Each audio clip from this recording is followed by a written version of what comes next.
right. Can you give me 1 second? Just don't anything about me, or I'll have it recorded. Dang it. I can write. Yeah, sure. Just write it down. Just write it down. Pass notes. We're live. Okay. Probably nobody on there, but we're live. You never know.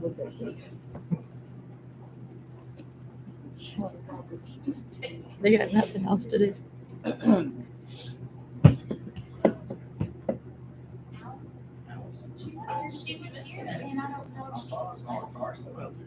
Kim said her mom was 57. 57. Yeah.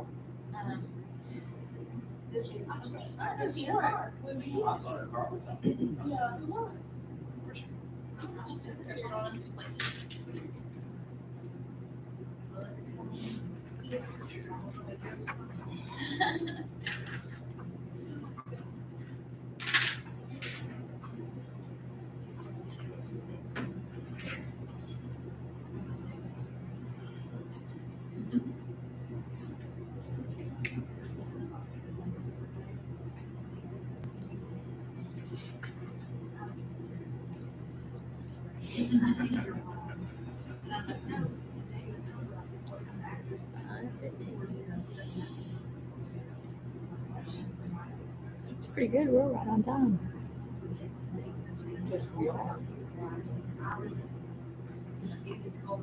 It's nice how quickly these go now.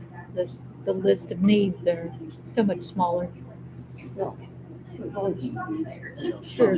But no, it's not the Not laundry that, list. yeah, that we used to get, right? So that's good. Anybody want anything to drink? Water? I'm good. I'm good, thank you.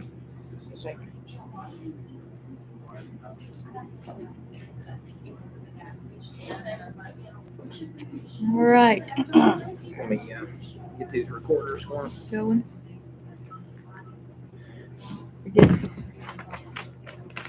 All right, can I get a motion to reconvene? Motion. Second, Second. Johnita made the motion, Randy made the second. All in favor? Aye. Any opposed? Motion carries 5-0. It is 5:16. You got an extra pen, Johnny? Yes, I do. Now, never mind. I found Huh? it. I found it. So that was Johnita and then Randy. Randy, and at 5:16. 5:16 p.m. And we'll jump right into our local school improvement council presentation from Genoa Elementary. We're ready. First of all, glad you guys are here. Welcome back to Genoa. Flies by. Glad we got some of our staff and LSIC members here from our local school. I'm not blocking the screen for you. We do welcome you here. Just going to go through the presentation, answer the questions that were on the form, and that should get us through that pretty quickly. If this will work.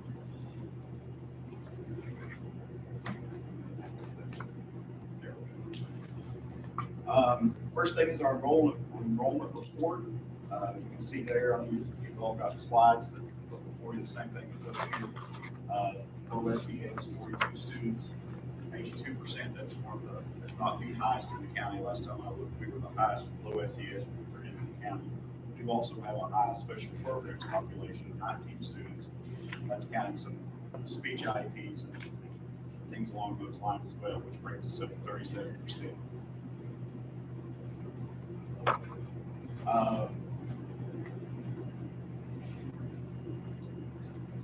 General Summit of schools. We've got some places there that we are very proud of, especially science. In 5th grade last year, we soared up to 39, if not 40, with one student who moved out. This is an older report. The red is the science.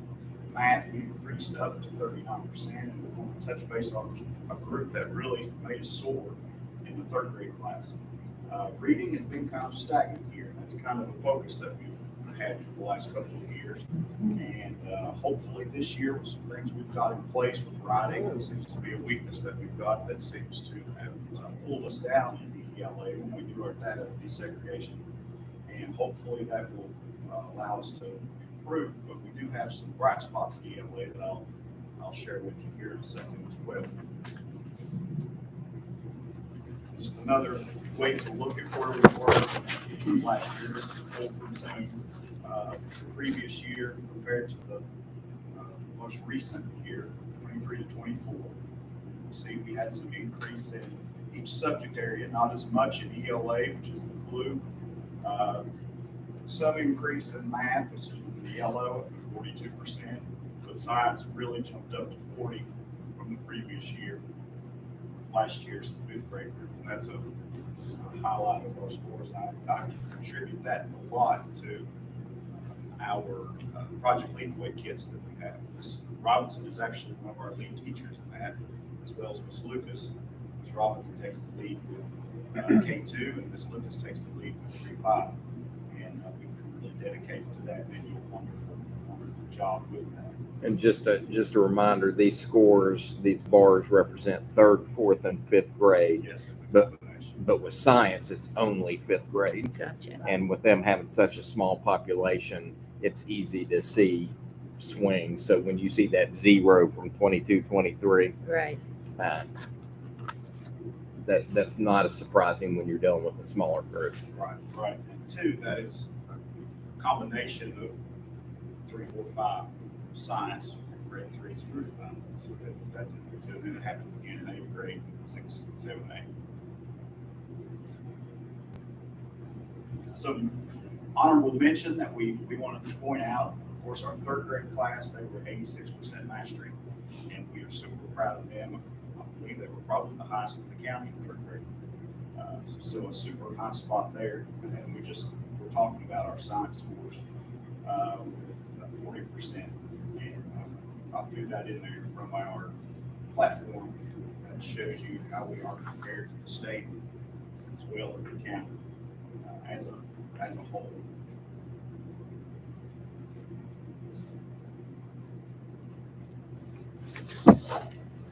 Looking at STAR, what I did with this, of course, we've only got one data point this year to look at, but I was curious as I was looking in there to see what kind of progress we had made from this time last year.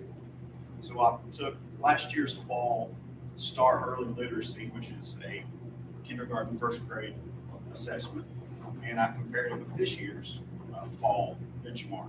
And you can see that we've got quite a bit of increase where we were last year. So that is a highlight that we thought. STAR Math, same thing. Fall last year compared to fall this year. Quite a bit of increase from where we were. And then STAR Reading is actually the same thing with that fall last year. As you can see, we were pretty low last year. We're starting off the year a lot higher than what we were starting off the year last year. So we're off to a good start so far.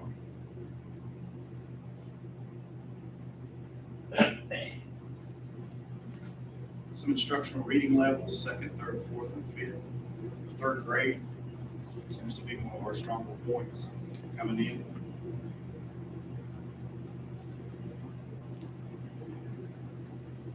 Chronic absenteeism. This is permanent. This is from, I actually looked today to see what it was in Zoom. This, our overall attendance rate is 93.51%, 21% chronically absent. Several things we've got going on. We've even implemented a few more things this year than what we have in the past. If you notice when you walk in, we've got a STAR board that students get if they have perfect attendance for the week. They also get recognized in morning announcements with an attendance banner with the class that has the best attendance from the previous week. We do weekly incentives, monthly incentives to try to encourage attendance. Of course, we do our daily calls to try to keep track and see why they're absent, what the situation may be. We've had that in place for a couple of years, but one weakness, I guess, with our attendance has been tardies and early checkouts. So we just recently started our tardy takers, and all of our classes have a Mr. Potato Head, and I like it. once they have 10 days in a row that there's nobody tardy, they get to put their all the pieces on there. Every day that nobody's target, they put a piece of their Mr. Potato Head on their Mr. Potato Head. And once it has 10 pieces on it, they get a prize. So Nice. we've just implemented our target takers and anxiously awaiting to see who's going to be our first class to win the target takers award. I'd hate to be the one that was tardy. Yeah. They're putting some peer pressure on. Of course, you can't. We all know at elementary the responsibility lies at home, but these kids are putting some pressure on mom and dad Get rid of school, yeah. It does, yeah. and the early checkouts too. That's really been an issue with early check-in. Of course, this report, we don't have any out-of-school suspensions here. It's been quite some time since I've had any of that. And I contribute that to our staff, of course. We have several incentives in place with class dojo points, a reminder system. Students get so many reminders and then they're penalized at the end of the week if they are not eligible to do the reward. So try to keep track of that. So having small classes is a great benefit with discipline portions. And I think that pretty much answered all the questions that were on the phone. If you have any other questions, want me to elaborate any more on any of those points of data or anything on there, I'd be glad to do so. So you mentioned that last year's GSA, the struggle there was with the reading English language arts. Yes. So what are the thoughts on how to address that? Once we looked at our data at the end of the year and the beginning of the year this year, we saw writing was a major weakness in third, fourth, and fifth. So one of the things that we're doing is with our K2 group moving in, of course, we've got to start with writing in kindergarten first and second. We've looked at a writing curriculum. Ms. Robinson has played a big role in that, finding a curriculum that we can utilize in K2 to help build those skills to where they get to third grade, that they're able to do some of those skills and they're on level. Not just K2, but we're also focusing on 3-5. We're using Rhonda O'Neill quite a bit in the classroom. She's doing a lot of modeling. Been in there using those exemplars. And I think we're seeing we're actually utilizing in our third, fourth, and fifth classroom, kind of departmentalizing math being the focus. The third grade class, Mr. Wellman, who is exceptional in math, we've focused all our 3-5 students with him, and then Ms. Dolan, who's our third grade teacher, we've pulled writing over with her.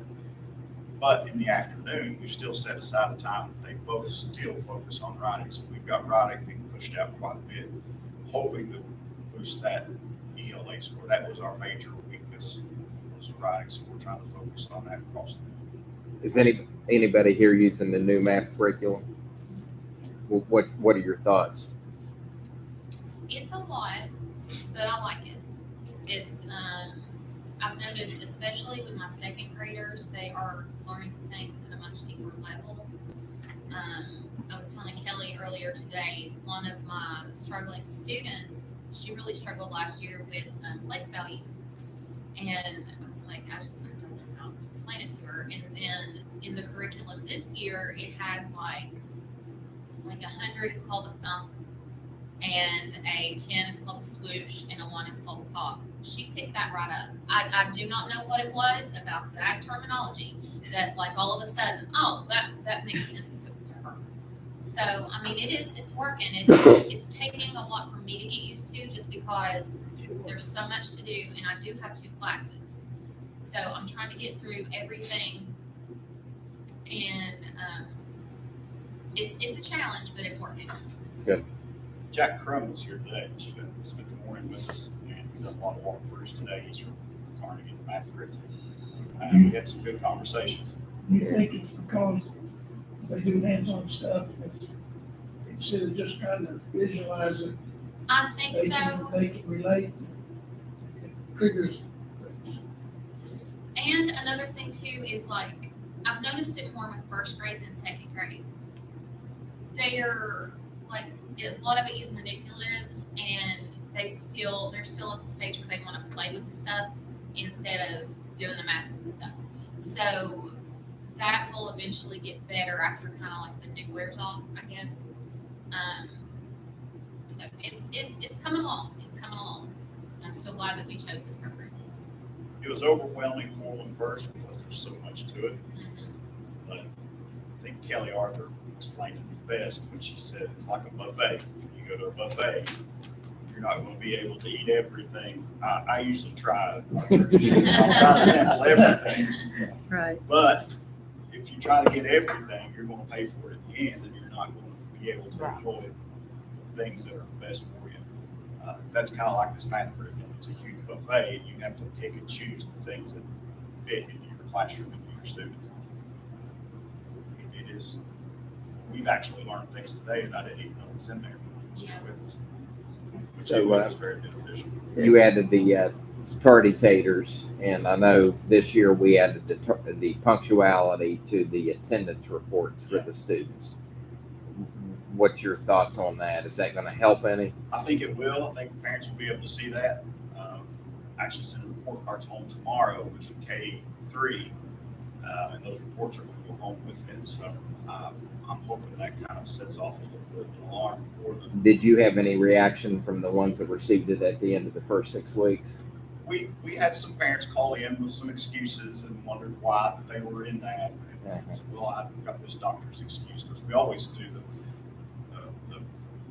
15th of the month and the 30th of the month letters when we send them home. So, but yeah, I think it's going to be able to set off some alarms for these parents. Yeah, we've heard from a few schools that it generated a lot of calls. Yeah. That their kids were in the red on the punctuality, and they were wanting to get that addressed quickly. So, okay, very good. Good. Anybody else? Numbers look like you're headed on the right path, so that's great. We hope so. That's what we're shooting for.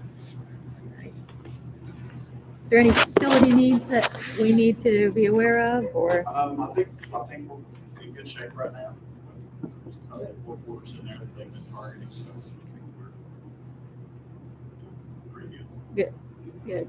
Windows look really nice. Yes, they do. Yeah, so. The lighting's all updated and everything. Yep, all the lighting is updated. Plumbing fixtures and all that were updated. Windows were updated. The building looks good. Yeah, looks very good.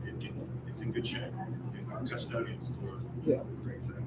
We can use the bench now outside. I Yeah. was like, oh, that's Yes, just Stu came fixed. last week and fixed the bench so we can years ago when I first started here, the bench was way up on the hill and we could sit there. There was a platform built around it, and over the years that rotted, the bench just started tilting. So the worst the best you can do is just sit there and The lean bench was against like it. this tall. Oh, And it was And it had eroded, the dirt under it eroded, so Yeah. we moved it down and set it. Yeah. well, So good. We've got our little bench to watch all the kids now. Doesn't take much to satisfy her. They're very It's like easily Christmas Day out there. Right. Well, good. It's like, what's he doing?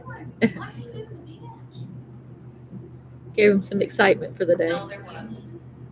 And of course, the kids, we didn't even get to sit in it before the kids. As soon as he left, the kids were all like, yeah. Testing it out.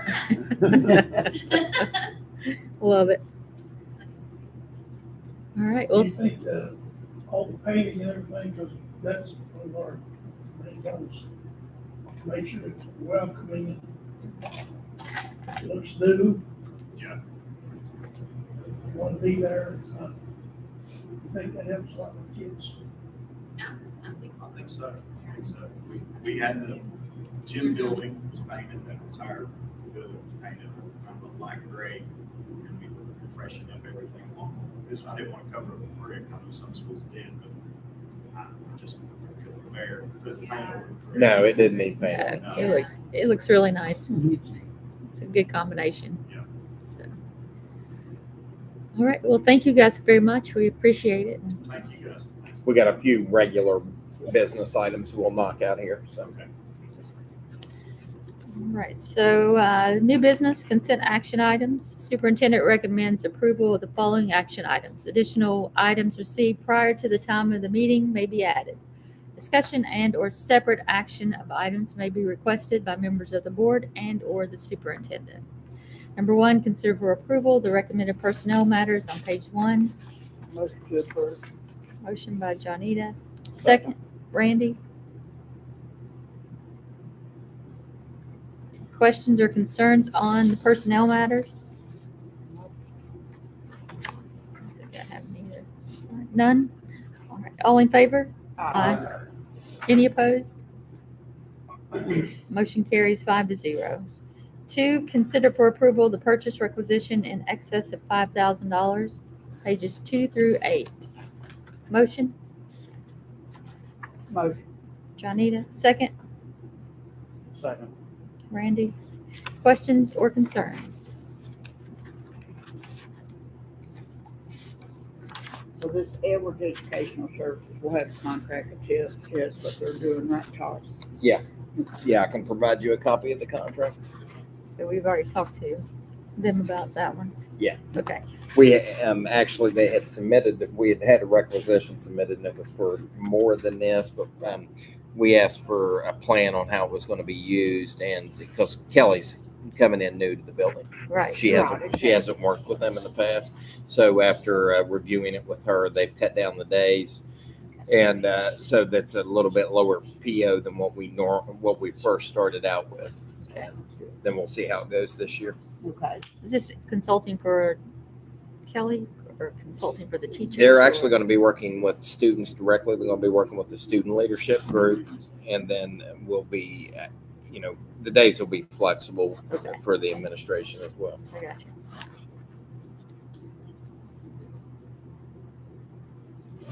Any other questions or concerns?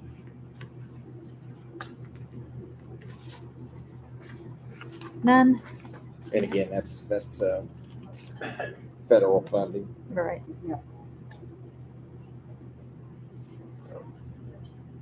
All right, all in favor? Aye. Any opposed? Motion carries 5-0.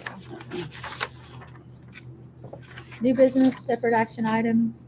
Number 1, consider for approval the rescheduling of our regular board meeting on November 26th to November 19th. Motion to approve. Motion by Johnita. Second, Second. Mark. Any questions or concerns about moving that meeting? All in favor? Aye. Any opposed? It's just gonna be earlier, huh? Yeah, Yeah, we were already scheduled to be out at Eastland at 4:00, so I didn't want to hold the time. That'll make it. Sure. yeah, that's That's perfect. fine. So That- why we just do that after?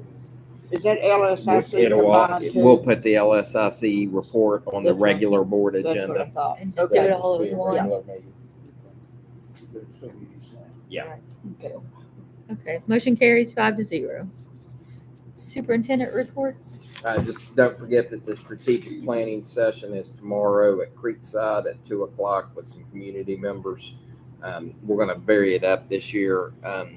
Instead of doing, we're going to have stations that people rotate around to learn about the different aspects that are going on within the district. And so that's tomorrow from 2 to 4. And then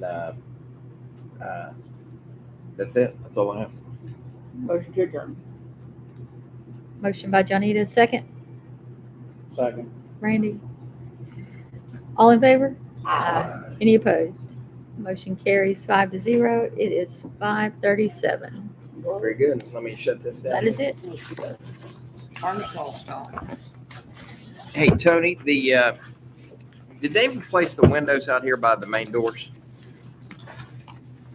Yes, glass is replaced. They only put glass inside of the old equipment.